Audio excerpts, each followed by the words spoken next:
कर रहे हैं, सभी देवी देवताओं की कर रहे हैं, चाहे कोई किसी भी धर्म से संबंधित है।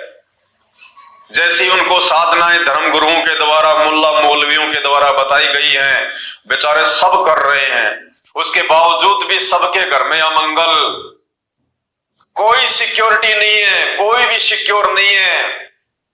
न जाने कब उसकी आंखों के आगे उसका बेटा मर जाए, उसकी बेटी मर जाए, न जाने कब उनका एक्सीडेंट हो जाए, कब खुद का एक्सीडेंट हो जाए, कब और कौन सी बीमारी आके पूरे परिवार को अपनी चपेट में ले ले। कोई भी सिक्योर नहीं है, कोई गारंटी नहीं दे सकता। ना ये आपके धर्मगुरु गारंटी दे सकते, ना ये शंकराचार्य गारंटी दे सकते, ना मुसलमान धर्म के मुल्ला मौलवी और काजी आपको गारंटी दे सकते कि जो भक्ति हम आपको देंगे, जो मंत्र हम आपको दे रहे हैं, राधे राधे श्याम मिला दे, हरे रामा हरे कृष्णा, ओम राम भद्राय नमः, ओम राम चंद्राय नमः, जितने भी मनमुखी मंत्र इन्होंने अपने बना रखे हैं, जिनका हमारे शास्त्रों में, गीता जी में, वेदों में कहीं कोई उल्लेख नहीं है, नामो निशान नहीं है। ये आपको गारंटी नहीं दे सकते कि हमारे से उपदेश लेने के बाद में आपके घर में कभी कोई अमंगल नहीं होगा। ये गारंटी नहीं दे सकते कि हमारे से उपदेश लेने के बाद माँ बाप से पहले उनकी आंखों के सामने उनके बेटा बेटी नहीं मरेंगे। ये गारंटी नहीं दे सकते कि हमारे से उपदेश लेने के बाद औरत कभी विधवा नहीं होगी। ये गारंटी नहीं दे सकते कि आपकी आंखों के सामने आपके बेटा बेटी का एक्सीडेंट नहीं हो सकता, क्योंकि इनकी भक्ति नकली है, इनके मंत्र अप्रमाणित हैं, मनमुखी हैं, इनके भगवान आधे अधूरे हैं। और संत रामपाल जी से आप जिस दिन नाम उपदेश लेते हो, संत रामपाल जी आपको 11 नियम देंगे, 11 नियम। नियमों के बिना भक्ति नहीं होती है। इन नकली धर्म गुरुओं से हमने यही तो सीखा है, नाम ले लो, नाम ले लो, गुरु बना लो, गुरु बना लो। ना इनका कोई नियम, ना कोई आचरण, कुछ नहीं। इनके भगत शराब भी पीते हैं, मांस भी खाते हैं, गुटखा भी खाते हैं, जर्दा भी खाते हैं, बीड़ी भी पीते हैं, झूठ भी बोलते हैं, चोरी भी करते हैं, रिश्वतखोरी भी करते हैं, काला बाजारी भी करते हैं, मिलावट भी करते हैं, लड़ाई झगड़ा भी करते हैं, मुंह में गुटखा और 24 घंटे जुबान पे गाली, और फिर भी अपने आप को कहते हैं हम सनातनी हैं, हम परम हिंदू हैं। कभी संत रामपाल जी के प्रवचन सुन के देखो, भक्ति के नियम क्या हैं। नियम के बिना भक्ति शुरू भी नहीं होती है।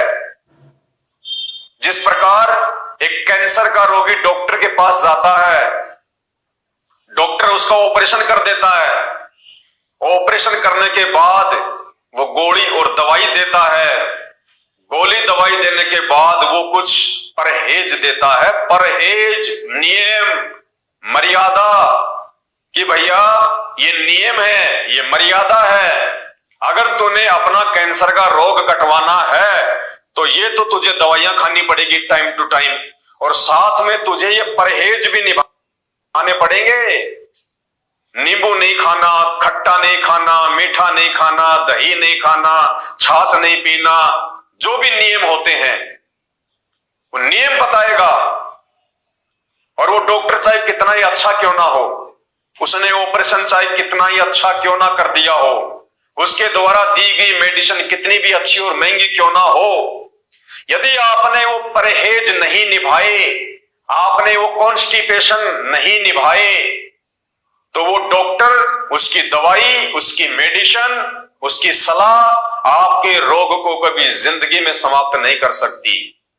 इसी प्रकार जो पूर्ण संत होता है, जो आदि पुरुष होता है, जो आदि राम होता है, जो धरती पे तत्वदर्शी संत के रूप में प्रकट होता है, भक्ति देने के लिए, भक्ति करवाने के लिए, जब हम उस संत से नाम लेते हैं, नाम क्यों लेते हैं?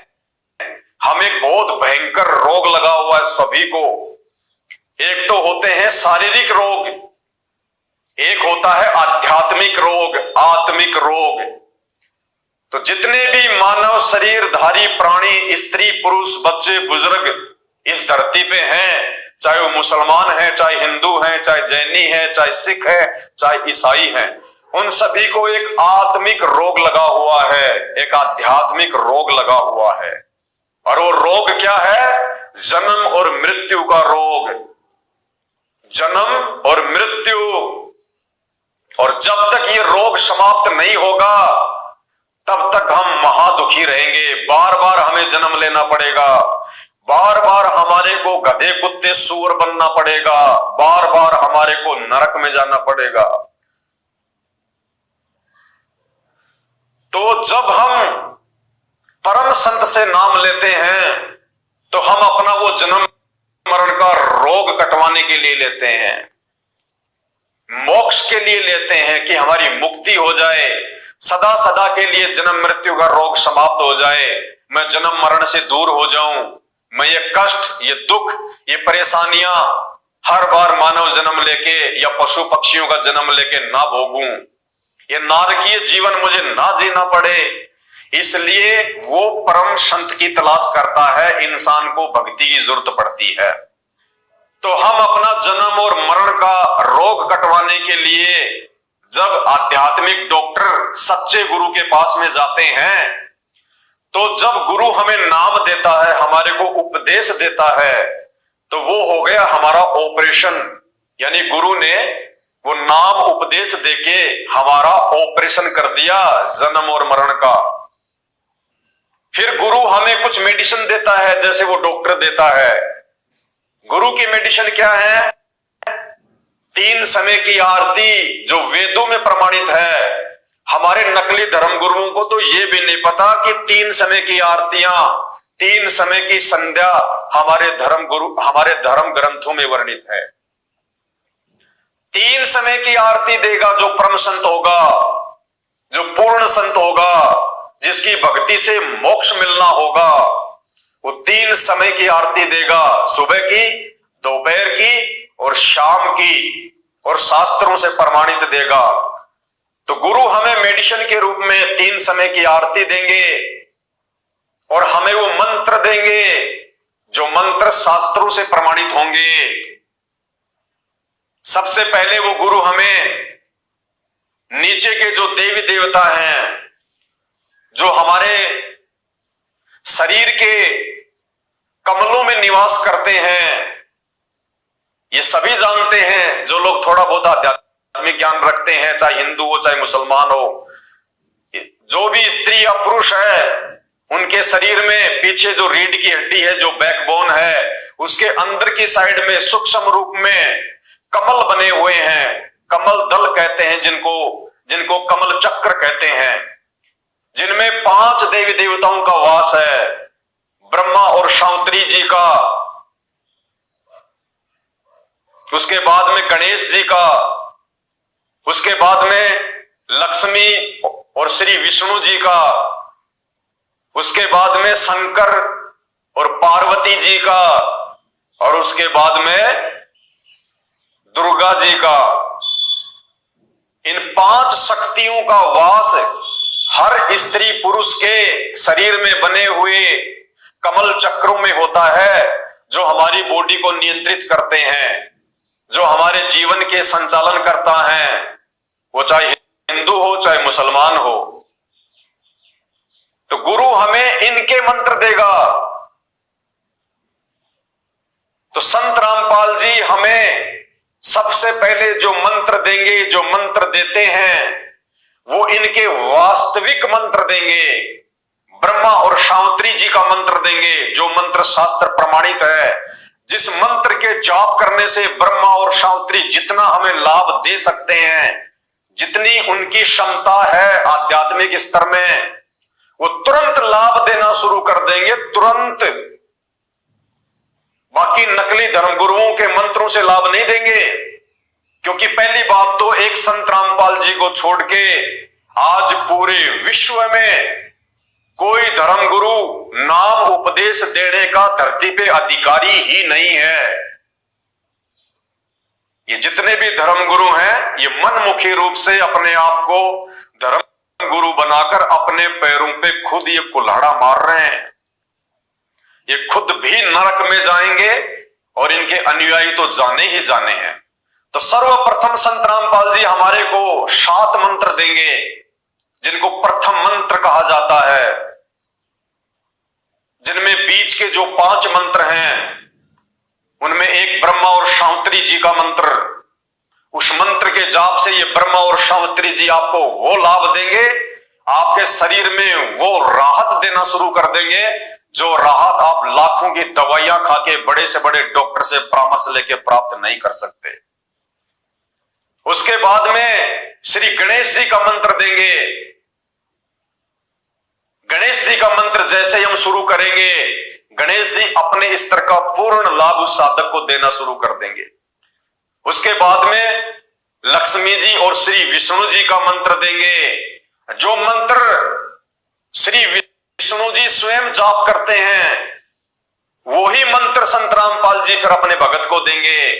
और जब हम उस मंत्र का जाप शुरू करेंगे, जिस मंत्र का जाप स्वयं श्री विष्णु जी करते हैं, तो ब्लूटूथ से ब्लूटूथ का तुरंत जो है वो कनेक्शन हो जाएगा और तुरंत वो लाभ मिलने शुरू हो जाएंगे।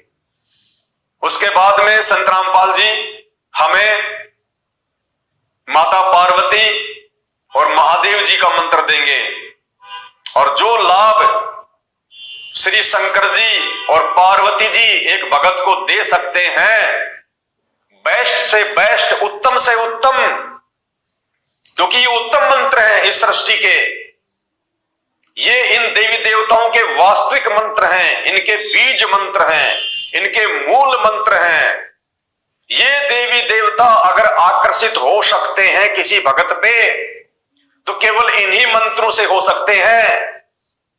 बाकी इनका नाम आप चाहे पूरी जिंदगी उच्चारते रहिए कि हे माता पार्वती, हे भगवान शंकर, हे भोलेनाथ, कितनी भी आप जी हरिद्वार से कावड़ पे कावड़ लेके आ जाइए, कितना ही आप शिवलिंग पे बेल पत्र और जल चढ़ा दीजिए, कितने ही आप जी केदारनाथ बद्रीनाथ की पैदल यात्रा कीजिए, आपको 0/0 लाभ नहीं मिलेगा उस भक्ति से, क्योंकि वो मनमुखी भक्ति है।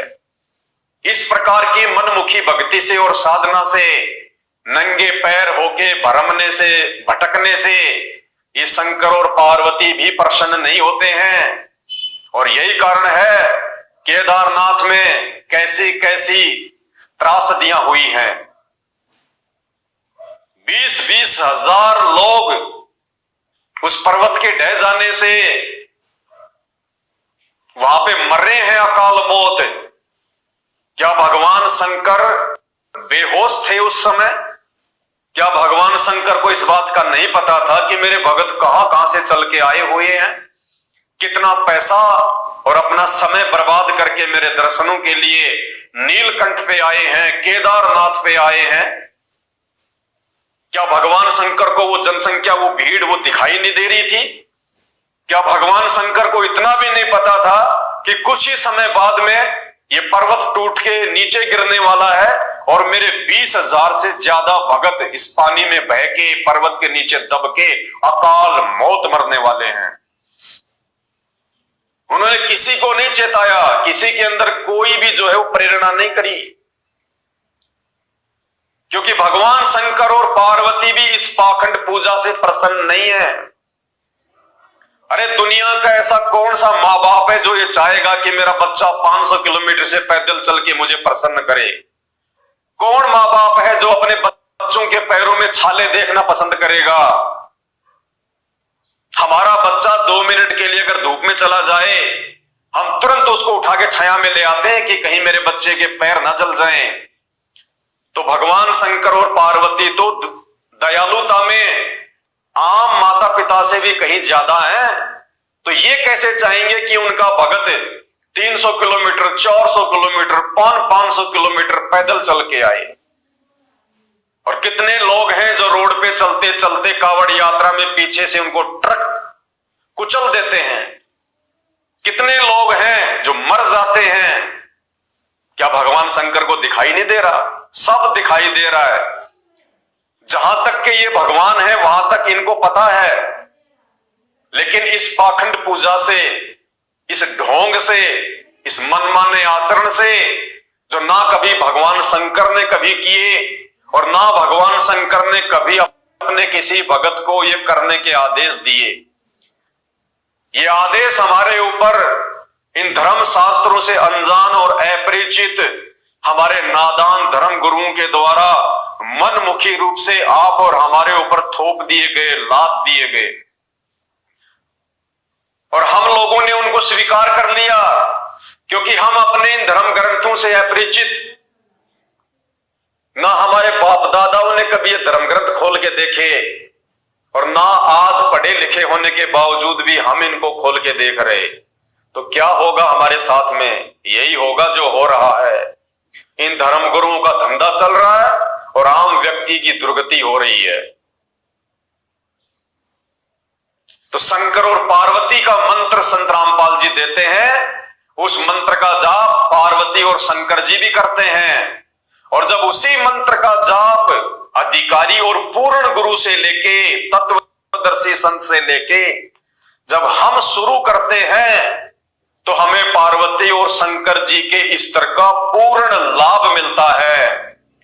शंकर और पार्वती जी मजबूर हो जाते हैं, विवश हो जाते हैं उस भगत को उन मंत्रों का जाप करने के चलते वो लाभ देने के लिए। उसके बाद में पांचवा जो मंत्र है वो दुर्गा जी का मंत्र है, शेरावाली का मंत्र है, जो केवल संत रामपाल जी ही देने के अधिकारी हैं पूरी दुनिया में। और इस धरती पे कोई भी धर्मगुरु ऐसा नहीं है जो उस मंत्र को दान जो है वो कर दे। अगर किसी ने संत रामपाल जी से वो मंत्र चुरा के, या कोई ऐसा नालायक व्यक्ति जो संत रामपाल जी से वो मंत्र प्राप्त करके और कुछ समय उपरांत उनकी भक्ति को छोड़ के मनमुखी रूप से खुद ही वो गुरु बन बैठे और खुद लोगों को वो मंत्र दान जो है करने लग जाए, उससे भी कोई लाभ नहीं होगा। क्योंकि जब तक अधिकारी व्यक्ति मंत्र नहीं देगा, उस मंत्र का संपूर्ण लाभ साधक को नहीं मिलेगा। जैसे बुलेट होती है, गोली जो बंदूक से चलती है, एक व्यक्ति ऐसा है जो उस गोली को, उस बुलेट को अपने हाथ में लेके और उसको किसी निशाने पे मार रहा है, उसको फेंक रहा है, तो हम सब जानते हैं वो गोली, वो बुलेट अपना वास्तविक काम नहीं करेगी, सही काम नहीं करेगी। और उसी बुलेट को, उसी गोली को यदि उस बंदूक के अंदर डाल के और फिर यदि निशाना मारा जाएगा तो वो बुलेट अपना वास्तविक काम करेगी। इसी प्रकार यदि इन मंत्रों को संत रामपाल जी के अलावा, उस अधिकारी सतगुरु के अलावा, उस तत्वदर्शी संत के अलावा, उस बाखबर के अलावा यदि कोई व्यक्ति किसी को दान भी करेगा तो वो मंत्र अपना वास्तविक काम नहीं करेंगे। उन देवी देवताओं का जो लाभ है उन साधकों को पूर्ण लाभ नहीं मिलेगा। वो खुद भी अंत में सर्वनाश को प्राप्त होगा और उस व्यक्ति से मंत्र लेने वाले लोग भी अंत में दुर्गति को ही प्राप्त होंगे। तो ये वास्तविक मंत्र इन देवी देवताओं के वर्तमान में इस धरती पर केवल परम पूज्य सतगुरु रामपाल जी भगवान के पास में है। तो ऐसे महान सतगुरु के मुख कमल से जब आप उनके सत्संग सुनोगे, जब आप उनकी वाणियां सुनोगे, जब आप उनके प्रवचन सुनोगे, निष्पक्ष होकर धैर्य के साथ में, उसके बाद में आप देखना आपको कैंसर क्या, चाहे कैंसर का बाप क्यों ना हो, चुटकियों में उसका प्रभाव खत्म होता चला जाएगा। चुटकियों में हाथ कंगन को आरसी क्या, पढ़े लिखे को फारसी क्या, आजमा के देख लेना। उनसे नाम दीक्षा लेने का कोई पैसा नहीं लगता है। उनसे नाम दीक्षा लेने के लिए आपने अगरबत्ती का पैकेट और नारियल हाथ में लेके नहीं जाना कहीं पे। ये पाखंड है। ये अगरबत्ती, ये नारियल, ये फूल, ये माला, ये धूप बत्ती, ये सब पाखंड है। गीता जी में और वेदों में इनके लिए कोई जगह नहीं है। ये केवल मनमुखी रूप से इन नकली धर्म गुरुओं के द्वारा, चाहे वो किसी भी धर्म के क्यों ना हो, भोले भगत समाज के ऊपर लाद दिया गया मनमाना आचरण है। और यही कारण है आज हिंदू समाज कोई न कोई भक्ति हर परिवार जरूर करता है, उसके बावजूद भी उनके घर में, उनके शरीर में कोई सुख नहीं। और यदि किसी को थोड़ा बहुत कोई शारीरिक सुख है, कोई आर्थिक सुख है, कि किसी का व्यापार या काम धंधा ठीक ठाक चल रहा है, तो मेरे भाइयों ये समझने की भूल बिल्कुल भी ना करना कि वो लाभ, वो काम धंधे में बरकत, वो शरीर में राहत हमें उन नकली धर्म गुरुओं की शरण में जाने से, या इन डमी गॉड ब्रह्मा विष्णु महेश दुर्गा, ये काल जिसको शैतान भी कहते हैं, और इनसे नीचे 33 करोड़ देवी देवता और इंद्र, इनकी भक्ति करने से मिल रहा होगा? नहीं। ब्रह्मा विष्णु महेश, इनकी माता दुर्गा और इनका पिता शैतान, और नीचे के 33 करोड़ देवी देवता, ये आपको ना ही तो कोई लाभ दे सकते हैं और ना ही आपका कोई नुकसान जो है वो कर सकते हैं। ये आपको ना लाभ दे सकते, ना आपका ये कोई नुकसान कर सकते। ये केवल आपको उतना ही देते हैं जितना उस पूर्ण परमात्मा ने, उस आदि पुरुष ने, उस आदि राम ने आपके संस्कार में, आपके भाग्य में, उस विधाता ने लिख दिया है। उससे ना ही तो ये कम कर सकते, ना ही ये उससे कुछ ज्यादा दे सकते। ये तो एज ए मैनेजर की तरह काम करते हैं उस आदि पुरुष के नीचे, उस कबीर परमात्मा के नीचे। शैतान से लेके दुर्गा, ब्रह्मा विष्णु महेश और 33 करोड़ देवी देवता, ये केवल एक मैनेजर के रूप में काम करते हैं। आप और हम लेबर हैं, जितने भी स्त्री पुरुष हैं, मानव शरीरधारी जो प्राणी हैं, वो हम एक मजदूर हैं, लेबर हैं।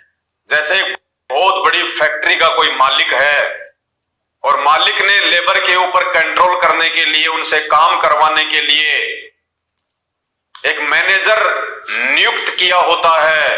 मैनेजर फिर अपने नीचे एक सुपरवाइजर को नियुक्त करता है, सुपरवाइजर फिर अपने नीचे ठेकेदार को नियुक्त करता है। इसी प्रकार वो मालिक, वो सेठ, वो आदि पुरुष है, वो परम पुरुष है, जो आज धरती पे संत रामपाल जी के रूप में प्रकट है। और उस आदि पुरुष ने, उस सेठ ने, उस मालिक ने, जो उस कंपनी का सेठ है, और वो आदि पुरुष जो इस सृष्टि का सेठ है, इस सृष्टि का मालिक है। जैसे उस कंपनी के मालिक ने लेबर के ऊपर नियंत्रण करने के लिए, उनकी देख रेख के लिए, काम को सही तरीके से करवाने के लिए एक मैनेजर नियुक्त किया हुआ है, उसी प्रकार उस आदि पुरुष ने, उस सृष्टि के रचनहार ने इस 3 लोक की सृष्टि के ऊपर नियंत्रण करने के लिए शैतान को नियुक्त कर रखा है, उस काल को नियुक्त कर रखा है। अब आप कहेंगे शैतान को क्यों नियुक्त किया, काल को क्यों नियुक्त किया? क्योंकि जब ये शैतान, ये काल अपनी पत्नी दुर्गा के साथ में उस सेठ के लोक में रहा करता था, उस पूर्ण परमात्मा आदि पुरुष के जो है वो सतलोक में रहा करते थे, सचखंड में रहा करते थे, जो इनके लोकों से ऊपर है, जो ब्रह्मा विष्णु महेश के लोकों से ऊपर है, जो दुर्गा के लोक से ऊपर है, जो उस काल के लोक से ऊपर जो सतलोक है, जो सबसे ऊपर का धाम है। जब ये दुर्गा और काल वहां पे रहा करते थे, तो इन्होंने उस बाप के साथ में, उस सेठ के साथ में, उस आदि पुरुष, उस कबीर परमात्मा के साथ में एक बहुत बड़ा धोखा किया था।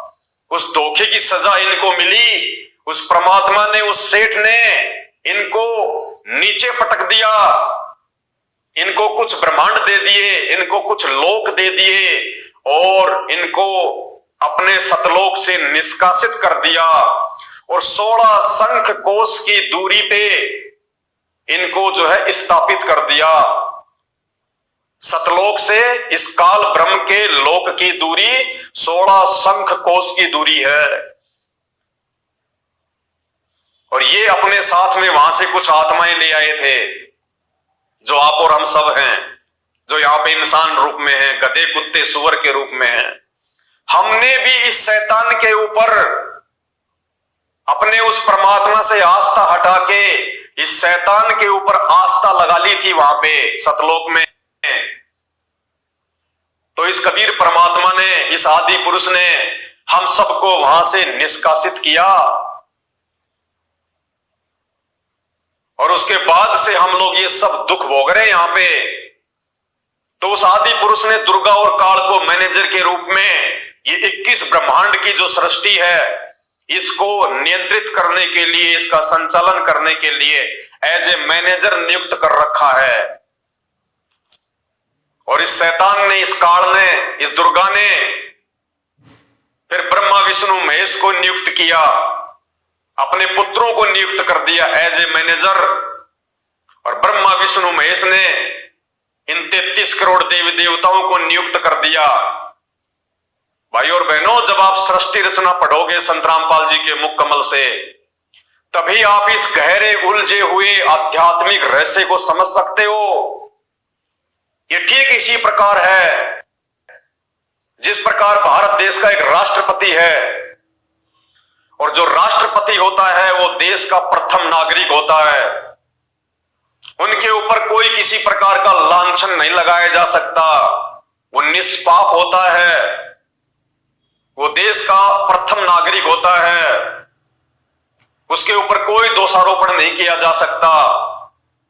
इसी प्रकार वो कबीर परमात्मा जो सतलोक में बैठा हुआ है, जो सबका बाप है, जो आदि पुरुष है, जो प्रथम पुरुष है, वो समझो राष्ट्रपति है। फिर राष्ट्रपति के नीचे जो है वो प्रधानमंत्री आता है, जो पूरे देश का संचालन करता है। तो इसी प्रकार उस आदि पुरुष के बाद में ये काल है जो एज ए प्रधानमंत्री यहां पे 21 ब्रह्मांड को संचालित करता है, अपनी पत्नी दुर्गा के साथ मिलके।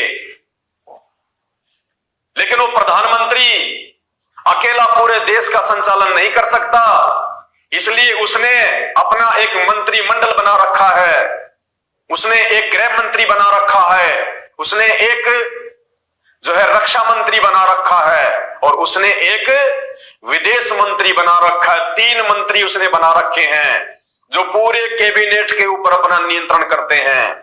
तो ठीक इसी प्रकार ये दुर्गा और काल अकेले इस 21 ब्रह्मांड को संचालित नहीं कर सकते, इसलिए उसने अपने 3 मंत्री बना रखे हैं, ब्रह्मा विष्णु और महेश।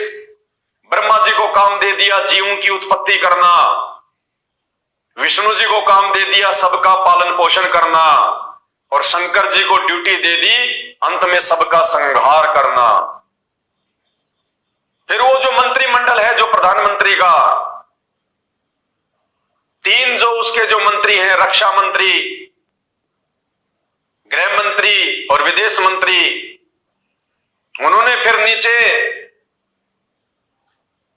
अपने और जो है एमपी और जो ये एमएलए होते हैं उनकी नियुक्ति कर रखी है, उस काम को और अच्छे से सुचारू रूप से उस व्यवस्था को चलाने के लिए। तो इसी प्रकार फिर ब्रह्मा विष्णु महेश ने इंद्र को नियुक्त कर रखा है, और इंद्र ने फिर 33 करोड़ देवी देवताओं को नियुक्त कर रखा है इस 3 लोक की सृष्टि के संचालन के लिए। जिस प्रकार हर एक स्टेट में मुख्यमंत्री हो गए, मुख्यमंत्री ने फिर विधायकों को नियुक्त कर रखा है, फिर उनके नीचे सभी जिलों के जिला कलेक्टर आते हैं, फिर गांव में जैसे कोई सरपंच आ गया, कोई चेयरमैन आ गया। तो ऐसे एक देश को चलाने के लिए जिस प्रकार से देश के राष्ट्रपति ने, देश के प्रथम नागरिक ने बहुत सारे लोगों की ड्यूटी लगा रखी, उनकी सेवा लगा रखी, उनको जिम्मेदारियां दी गई है ताकि सही प्रकार से संचालन हो सके, उसी प्रकार उस आदि पुरुष ने, उस परम पुरुष ने उस सृष्टि के रचनहार ने, उस कबीर देव ने, जिसकी महिमा वेद चीख चीख के गा रहे हैं, जो आज संत रामपाल जी के रूप में धरती पे प्रकट है, उस आदि पुरुष ने 21 ब्रह्मांड की सृष्टि को संचालित करने के लिए दुर्गा और काल को, ब्रह्मा विष्णु महेश को, इंद्र को, फिर 33 करोड़ देवी देवताओं को नियुक्त कर रखा है। तो इन देवी देवताओं के जो मंत्र हैं, जो इनके बीज मंत्र हैं, जो इनके वास्तविक मंत्र हैं, जिन मंत्रों से ये देवी देवता हमारे को अपने स्तर का लाभ दे सकते हैं, वो मंत्र देने के अधिकारी केवल संत रामपाल जी हैं। इसके अलावा ये देवी देवता, चाहे 33 करोड़ देवी देवता हो, चाहे ब्रह्मा विष्णु महेश हो, चाहे दुर्गा हो, चाहे उसका पति शैतान हो, ये हमारे प्रारब्ध में, हमारे भाग्य में लिखे हुए कर्म और कुकर्मों में कोई परिवर्तन नहीं कर सकते, कोई चेंज नहीं कर सकते। हमारा जो प्रारब्ध हमारे कर्मों के अनुसार, हमारी करनी के अनुसार, जो उस पूर्ण परमात्मा आदि पुरुष ने, आदि राम ने लिख दिए, ये केवल हमारे को उनका भोग दे सकते हैं। जैसे वो मैनेजर उस फैक्ट्री के मालिक के द्वारा जो तनख्वाह मजदूरों की बना के दे दी जाती है, जो सुविधा उन मजदूरों के लिए निर्धारित जो है वो कर दी जाती है, वो मैनेजर, वो सुपरवाइजर उससे ज्यादा सुविधा उनको नहीं दे सकता, अपनी तरफ से नहीं दे सकता, और ना ही उनकी तनख्वाह में किसी प्रकार की वो कटौती जो है वो कर सकता है, क्योंकि उस मालिक ने तनख्वाह बना के दे दी, साइन करके दे दिए।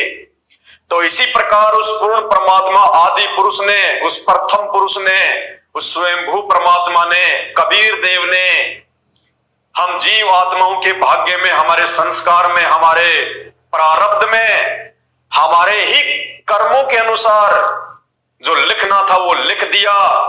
अब ये ब्रह्मा विष्णु महेश, दुर्गा, काल, 33 करोड़ देवी देवता, भैरव, भूत, प्रेत, कुछ भी हो, ये कोई चेंजमेंट नहीं कर सकते। आप चाहे इनकी भक्ति कीजिए या ना कीजिए, आप इनको पूजिए चाहे ना पूजिए, आप इन नकली धर्मगुरु की शरण में जाइए चाहे ना जाइए, आपके भाग्य में यदि सुख है तो आपको सुख ही मिलेगा, और आपके भाग्य में यदि दुख है, परेशानी है, संकट है, बीमारी है, एक्सीडेंट है, अकाल मृत्यु है, तो वो आपको मिलेगी। ये ब्रह्मा विष्णु महेश, दुर्गा, उसका पति काल और 33 करोड़ देवी देवता, ये आपके भाग्य में किसी प्रकार का कोई भी चेंजमेंट नहीं कर सकते हैं। चाहे आप इनकी कितनी आरती कर लो, कितनी इनकी भजनमाला कर लो, कितना इनकी लीलाओं का गुणगान कर लो, आप कितना ही केदारनाथ जाइए, बद्रीनाथ जाइए, आप जी कावड़ लेके आइए, आप जी ये व्रत कीजिए, कुछ भी कीजिए, तो फिर इसको चेंज कौन कर सकता है? अगर मेरे भाग्य में मृत्यु है, अकाल मृत्यु है, एक्सीडेंट से मृत्यु होना लिखा है, मेरे परिवार पे कोई आपत्ति आनी है, मैं किसी भयंकर महामारी की चपेट में आने वाला हूं, तो इन सभी को कौन चेंज कर सकता है? मेरे भाग्य में लिखे हुए, मेरे प्रारब्ध में लिखे हुए उन दुखों को, उन कष्टों को कौन चेंज कर सकता है? केवल वो आदि पुरुष, वो आदि राम, वो सबका जनक, वो सृष्टि का रचयिता, वो कबीर देव, वो स्वयं ही इस धरती पे आप और हमारे इन दुखों से दुखी होके, आप और हमारी इन तकलीफों को देख के, क्योंकि वो परम दयालु है, वो दयावान है, उससे अपने बच्चों का दुख देखा नहीं जाता, जो इस शैतान के द्वारा, ब्रह्मा विष्णु महेश के द्वारा जो हमारे को यहां पे दिया जाता है, वो परमात्मा देख नहीं सकता। इसलिए वो स्वयंभू परमात्मा, वो आदि राम, वो आदि पुरुष, वो कबीर देव, गीता जी के अनुसार अध्याय नंबर 15 श्लोक नंबर 104 के अनुसार कि अर्जुन, अगर तुझे पूर्ण मोक्ष की प्राप्ति चाहिए, अगर तुझे परम सुख की प्राप्ति चाहिए तो तू किसी तत्वदर्शी संत की खोज कर, जाके उनको दंडवत प्रणाम कर, उनको प्रसन्न कर और उनके बताए अनुसार साधना कर। फिर तेरा वो प्रारब्ध का कर्म, तेरा वो संकट, तेरा वो संस्कार वो तत्वदर्शी संत ही काट सकता है।